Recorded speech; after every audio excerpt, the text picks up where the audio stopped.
You're listening to Crystal Clear English Podcast. Learn English the crystal clear way. So, have you ever had that feeling, like you know all the English grammar rules, maybe you've got a pretty good vocabulary, but Mhm. then when you actually want to express how you feel deep down, the words just sort of uh, disappear. Mhm. Or maybe you find yourself pausing, hesitating. You're searching for just the right way to say you're sad or really excited or even just a bit frustrated, and it doesn't quite capture it. Yeah, it comes out flat maybe. Exactly. Yeah. Or perhaps you even worry, will I sound rude if I say this? Or are they going to think I'm like weak if I show I'm nervous? Those are really common thoughts. Right. If any of that sounds familiar, well, you're definitely not alone.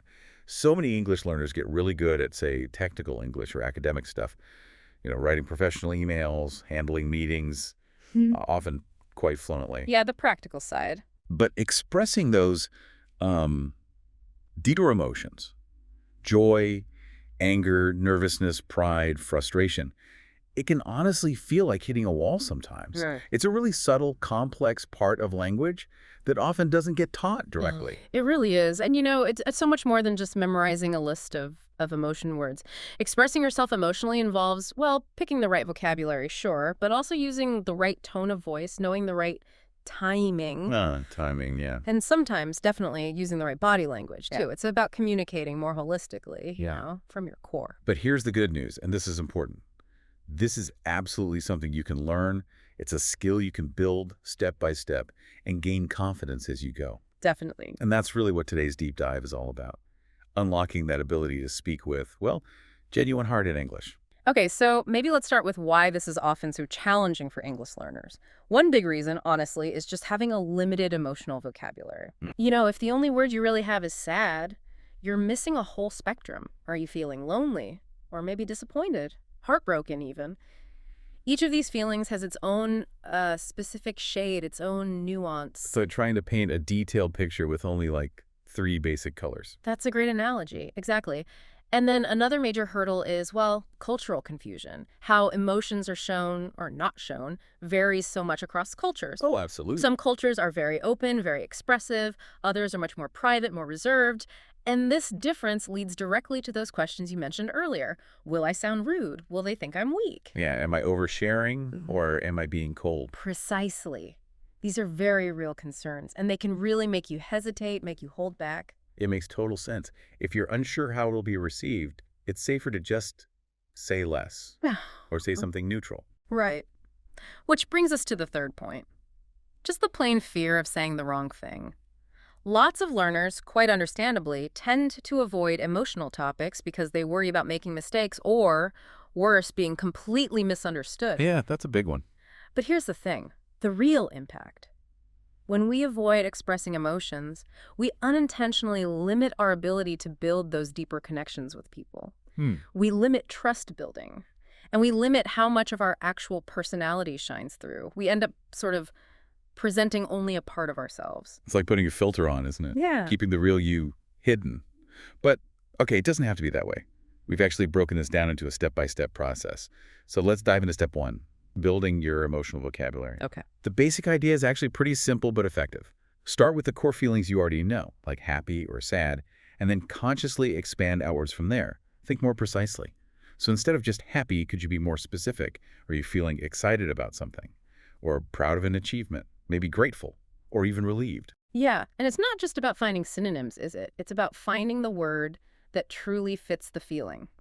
Like with sad, are you feeling disappointed because something didn't happen? Or lonely? Or maybe genuinely heartbroken? Or is it more like frustrated? Each word paints a slightly different emotional picture. Absolutely. It's the same for angry. Are you just mildly annoyed? Or truly furious? Maybe just irritated by something small? Or have you actually been offended? Mm-hmm. And nervous, too. Are you feeling anxious about what might happen? Or insecure about your abilities? Maybe a bit embarrassed? Or just hesitant to make a move? Right. Even surprised has different flavors. Are you completely shocked? Or pleasantly amazed? Maybe just a little confused? Or so surprised you're speechless? Those nuances make such a difference. You really do. So here's a practical tip. Try making simple flashcards. Put the basic feeling on one side, like happy. Then on the other, list some of these more precise words: excited, proud, grateful, relieved, maybe with a short example sentence like, I was thrilled when I passed the exam. Ooh, I like that. Active recall. Exactly. And then the key is to try and use them, even in small ways. Yeah. Slip one into a text message, maybe, or try using one when you're chatting with a friend or language partner. Right. Even just keeping a little journal in English and noting your feelings with these new words can help cement them. That's a really good practical step, and it leads nicely into our second step, which is about understanding how your tone of voice completely changes the meaning of what you say. Ah, yes. The how. Exactly. It's all about how you say the words. Think about a really simple phrase like, I'm fine. Uh-huh. If you say it brightly with a smile on your voice, I'm fine, it clearly means you're good. Right. Everything's okay. But if you say that exact same phrase, I'm fine, but quietly, maybe with a sigh, looking down, it means the complete opposite. It suggests you're not fine at all. Maybe sad, resigned, annoyed. Wow. The same words, totally different message. So how can people practice hearing and using tone like that? Yeah, developing that sort of emotional ear is key. A really effective way is to watch emotional scenes in English language TV shows or movies. But don't just watch passively. Really pay attention. Listen to how the actors deliver their lines, notice their pitch, the volume, the speed of their speech, and watch their facial expressions, their body language. So active listening and watching. Very active. Then pause the scene and try to mimic the line yourself. Say, I'm so proud of you, trying to capture that same warmth and joy you heard. Or try saying, why did you do that?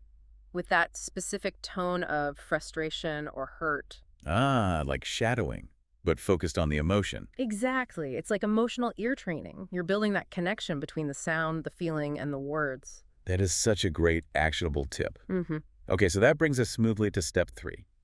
Starting to use common emotional expressions and idioms. Ah, the fun stuff. Yeah. Native speakers use these all the time. Often, instead of just saying, I feel angry or I feel happy. For example, talk about anger. You might hear someone say, I lost my cool. Or that really ticks me off. It's more colorful, isn't it? Totally. And for happiness, you might hear, I'm on cloud 9.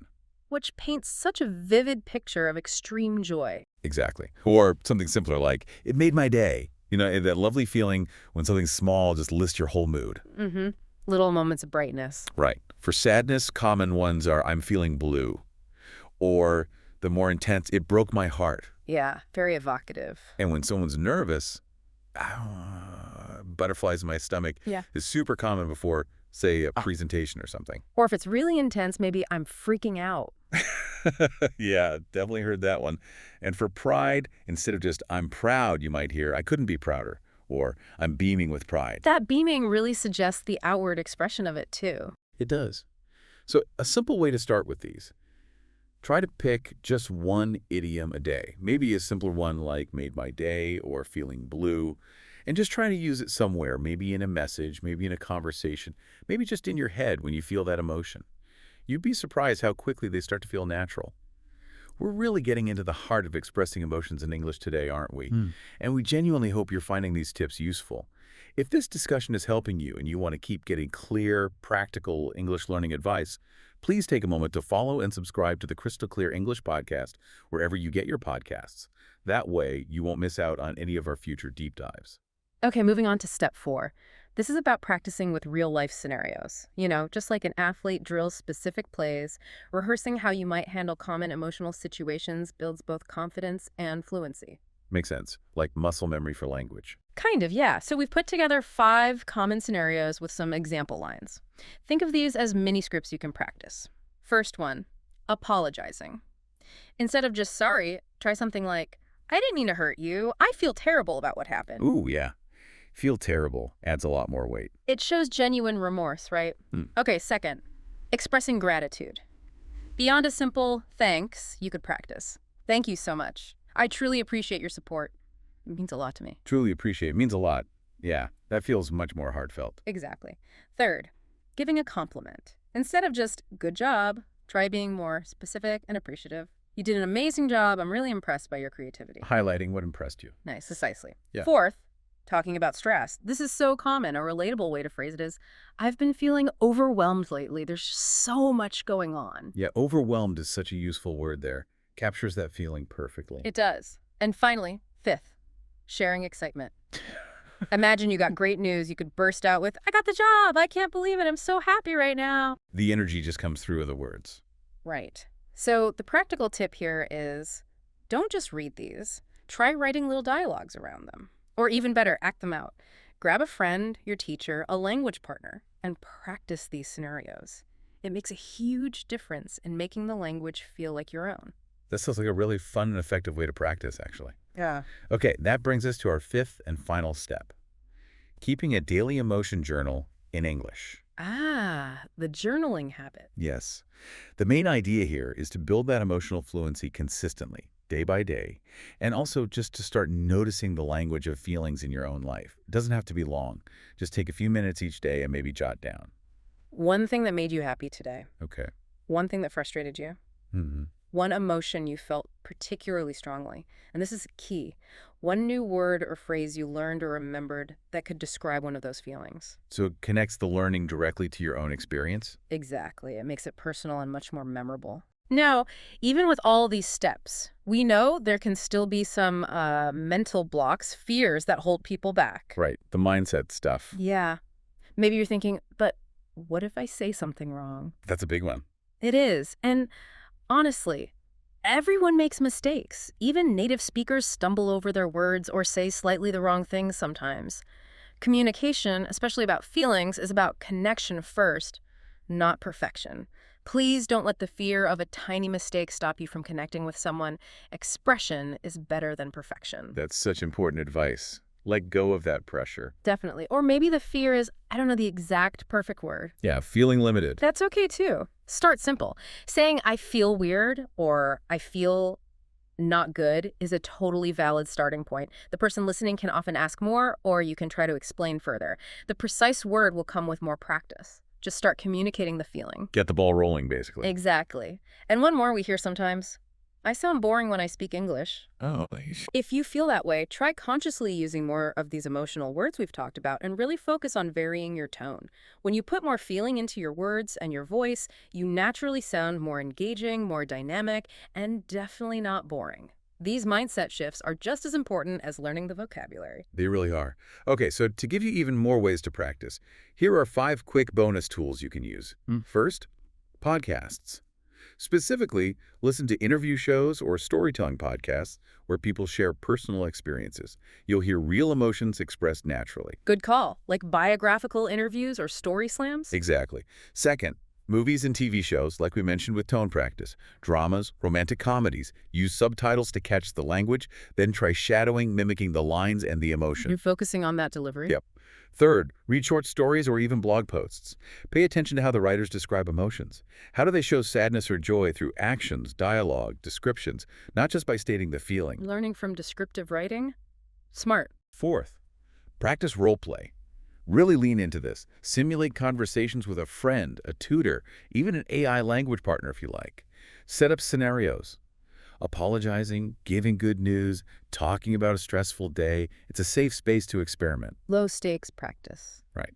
And fifth, use emotion apps. There are journaling apps and even some AI chat apps now that are designed to help you practice expressing feelings in a supportive environment. Might be worth exploring. So many great resources there. You know, we've covered a lot of really practical ground today on expressing emotions in English. If you're finding this kind of clear, helpful guidance useful for improving your English, please make sure you hit subscribe or follow on the Crystal Clear English podcast. We put out new episodes regularly, and they're packed with insights just like these. Absolutely. You know, learning to express your emotions in English, it isn't really about reaching some kind of perfect, flawless state. It's much more about becoming more authentic, more human, more you when you communicate. That's beautifully put. And whether you're, say, a student nervous about a presentation but wanting to show your passion, or maybe a professional wanting to express genuine appreciation to a colleague, or you're just trying to tell a friend how incredibly proud you are of them, just remember, you already have all those feelings inside you. Yeah. Now it's just about building the confidence and finding the words to share them effectively in English. And truly, with consistent practice, keeping that curious mind open and having a bit of a brave heart about it, you will absolutely get there. Thank you for listening to the Crystal Clear English podcast. Learning another language is like becoming another person.